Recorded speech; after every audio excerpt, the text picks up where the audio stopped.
बिस्मिल्लाहिर्रहमानिर्रहीम। Signal transduction के सिलसिले में दूसरा लेक्चर जिसमें हम डिस्कस करेंगे सिग्नल केमिकल्स या लिगेंड्स जिन्हें हम कहते हैं।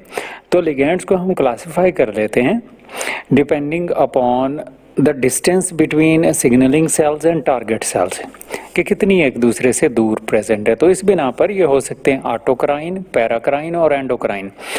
ऑटोक्राइन ऐसी कंडीशन जिसमें जो सेल सिग्नलिंग मॉलिक्यूल या लिगेंड्स प्रोड्यूस कर रहा है, रिसेप्टर्स भी उसी सरफेस पर मौजूद हैं ताकि उसी में मौजूद किसी मैकेनिज्म को एक्टिवेट किया जा सके। तो ये कंडीशन कहलाती है ऑटोक्राइन। पैराक्राइन ऐसी कंडीशन जब सिग्नलिंग मॉलिक्यूल्स प्रोड्यूस करने वाले जो सेल हैं वो अपने नियर बाई सेल्स को ही एज अ रिसेप्टर यूज़ करें कि रिसेप्टर सेल्स भी नियर बाई ही प्रेजेंट होते हैं सिग्नलिंग मॉलिक्यूल के। तो ये कंडीशन या ऐसे लिगेंड्स कहलाते हैं पैराक्राइन।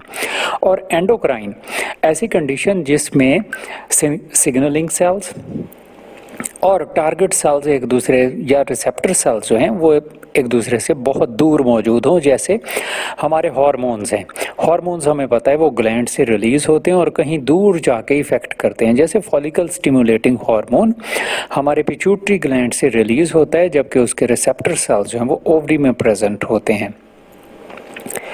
इनकी दूसरी एग्जाम्पल जो कि यहाँ हमने इस कार्टून से रिप्रेजेंट किया है वो है प्रोडक्शन ऑफ साइटोकाइंस। साइटोकाइंस ऐसे केमिकल लिगेंड्स हैं जो प्रोड्यूस होते हैं इंजरी साइट से, लेकिन ये जाके इफेक्ट करते हैं हमारे ब्रेन पर और ब्रेन में जाके हाइपोथैलेमस पर, जो फिर रिस्पॉन्सिबल होता है कि हमें फीवर काज करवा दे। तो ये कंडीशन जिसमें टारगेट सेल्स जो हैं वो काफ़ी दूर मौजूद हों, ऐसे लिगेंड्स कहलाते हैं एंडोक्राइन लिगेंड्स। इसी तरह से हम इनको मज़ीद दो ग्रुप्स में और भी क्लासीफाई कर लेते हैं और उस क्लासिफिकेशन की बेस होती है इनकी नेचर, वाटर में हल होते हैं या नहीं। तो हाइड्रोफोबिक और हाइड्रोफिलिक नेचर की बिना पर दो तरह के हैं। एक है हाइड्रोफिलिक, वाटर फियरिंग जिन्हें हम कहते हैं, या वाटर रिपेलेंट।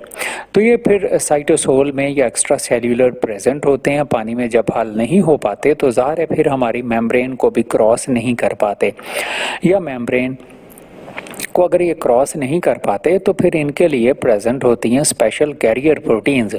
तो ये एक्स्ट्रा सेल्यूलर लिगेंड्स इन कैरियर प्रोटीन्स के साथ मिलते हैं और मिल के वो, जैसे ये ग्रीन में हमने रिप्रेजेंट किया है हमारी प्लाज्मा मेम्ब्रेन है, तो प्लाज्मा मेम्ब्रेन को क्रॉस कर पाते हैं और इनसाइड द सेल जा पाते हैं, या कैरियर प्रोटीन्स इन्हें ट्रांसफ़र करती हैं up to the receptor proteins जो कि इनसाइड द सेल प्रेजेंट होती हैं।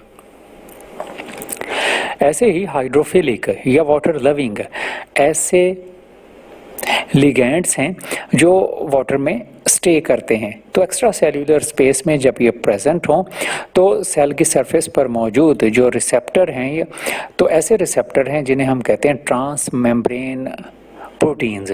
और इन ट्रांस मेम्ब्रेन प्रोटीन के दो एंड, एक सेल के बाहर की तरफ to receive the extracellular ligand और दूसरा एंड सेल के इनर साइड पर प्रेजेंट होता है जो कि ट्रिगर करता है फिर और प्रोटीन को एक्टिवेट करवाने में। तो हम इन दो क्लासेस में डिवाइड कर लेते हैं सिग्नलिंग मॉलिक्यूल्स को depending upon the solubility in water.